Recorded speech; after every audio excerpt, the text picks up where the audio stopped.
મોરબી જિલ્લા પંચાયતની આજે સામાન્ય સભા મળી હતી। આ સામાન્ય સભામાં વર્ષ 2025-26નું કુલ 790 કરોડનું બજેટ મંજૂર કરવામાં આવ્યું હતું અને વિવિધ વિકાસના કાર્યો માટે જોગવાઈઓ કરવામાં આવી હતી। ત્યારે આ સામાન્ય સભા દરમિયાન ગૌચરની જમીન અને કચેરીમાં ફાયર સેફટીના એક્સપાયર સાધનો મામલે વિપક્ષે સવાલ ઉઠાવ્યા હતા। ફાયર સેફટીના એક્સપાયર સાધનો મામલે ટેન્ડર પ્રક્રિયા હાથ ધરવામાં આવી હોવાનું જણાવવામાં આવ્યું છે।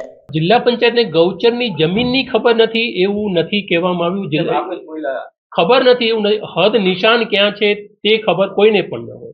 એટલે જ્યારે કોઈ પણ વિકાસનું કાર્ય, ધારો કે ગૌચરનું સુધારણાનું કામ જિલ્લા પંચાયતે કરવું હશે તો એને હદ નિશાન કરીને પછી વિકાસનું કામ કરી શકાય અને હદ નિશાન કરવા માટે ડીએલઆર તરફથી માપણી કરાવવી પડે। માપણી કરાવ્યા પછી આ વિકાસનું કામ થઈ શકે। ખબર ન હોય એવું નથી, માપણી કરાવેલા નહીં, માપણી એટલે ખબર ન હોય એટલે એ રીતે કે માપણી હદ, એના હદ નિશાન ક્યાં છે તે ખબર ન હોય, એટલે હદ નિશાન કરાવ્યા પછી કોઈ પણ વિકાસનું કામ થઈ શકશે। એ પ્રકારે જે ગૌચર સુધારણાના કામો છે એ હદ નિશાનની માપણી, હદ નિશાન ચોક્કસ કરાવ્યા પછી આપણે એ ગૌચર સુધારણાના કામો પણ આપણે કરવાના છીએ। ટેન્ડરની પ્રક્રિયા પૂરી કરી દેવામાં આવી છે, ટેન્ડર ઇન્વાઇટ કરવામાં આવ્યા છે। આજે છેલ્લી તારીખ છે। ટૂંક સમયની કાર્યવાહી પૂરી કરીને જે પણ કોઈ જવાબદાર હશે એની સામે કાર્યવાહી કરવામાં આવશે। 30 દિવસે કાર્યવાહી કરવામાં આવશે। જીસીએસઆરમાં જે જોગવાઈ છે એ પ્રમાણે કાર્યવાહી કરવામાં આવશે। આજે મોરબી જિલ્લાની જે સામાન્ય સભામાં 2025-26નું જે આપણું બજેટ છે તે લોકોને સ્પર્શે એવું, મોરબી જિલ્લાના લોકોને 790 કરોડ 11 લાખનું છે। એમાં જોગવાઈ આપણે સામાન્ય વહીવટ ક્ષેત્રે 1 કરોડ 70 લાખની જોગવાઈ કરવામાં આવેલી છે।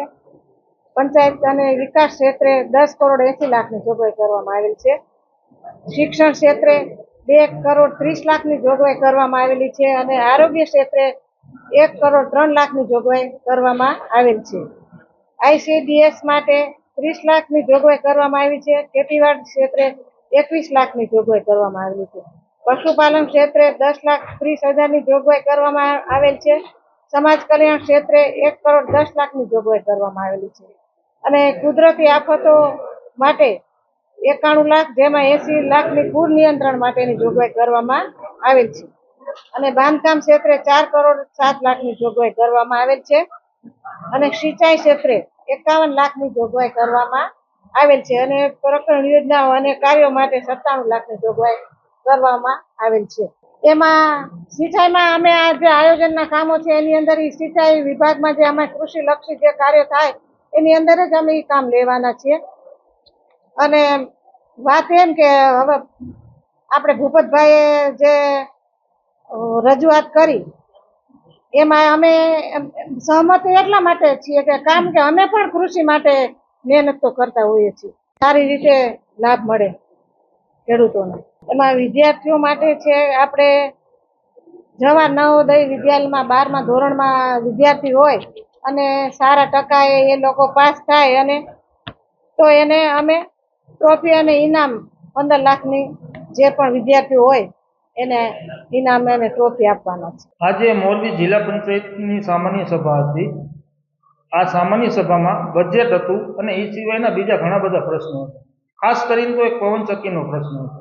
એમાં વારી ખેલે પ્રશ્નમાં એક જ વાત આવે છે કે ગૌચરની જગ્યાનું અમે ડીએલઆરમાં માપણી કરવા માટે આપેલી છે। આ લોકોને એ પણ ખબર નથી, જિલ્લા પંચાયતના શાસક પક્ષને અને ડીડીઓ સરને, કે જે આપણી માલિકીની જગ્યા છે, ગૌચર આપણી માલિકીમાં આવે છે તો એની હદ દિશા તો આપણે આગળ હોવી જોઈએ ને।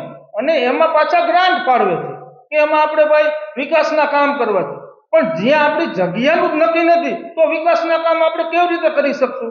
આવા ઘણા બધા પ્રશ્નો હોય છે। એ સિવાય આ વખતે આપણે બજેટમાં જે આરોગ્યમાં 98 લાખની જોગવાઈ કરેલી છે, એ વખતે ખાલી 12 લાખની જોગવાઈ હતી। સરકાર શ્રી દ્વારા આરોગ્યમાં ઘણી બધી સ્કીમો ચાલે છે તો 98 લાખની જોગવાઈ શું કામ ભાઈ? નાની સિંચાઈમાં ખાલી 51 લાખની જોગવાઈ, ખરેખર ખેડૂતને લાભ થાય એમાં બજેટની જોગવાઈ વધારે કરવી જોઈએ। મારી રજૂઆત હતી કે નાની સિંચાઈમાં તમે ભાઈ બજેટની જોગવાઈ વધુ કરો તો ખેડૂત વધુ લાભ લઈ શકે। તળાવ છે, ચેકડેમ છે, આવા બધા પ્રશ્ન ખેડૂતના ઘણા બધા છે તો એ બધા પ્રશ્નનું સોલ્યુશન થાય। આરોગ્યમાં બજેટની જોગવાઈની જરૂર જ નથી કે સરકારશ્રી દ્વારા ઘણી બધી યોજનાઓ ચાલે છે તો એમાં બજેટની જોગવાઈ શું કામ કરે? મારી ખાસ રજૂઆત હતી પણ આ લોકોએ કોઈ જાતનો ફેરફાર કરેલો નથી.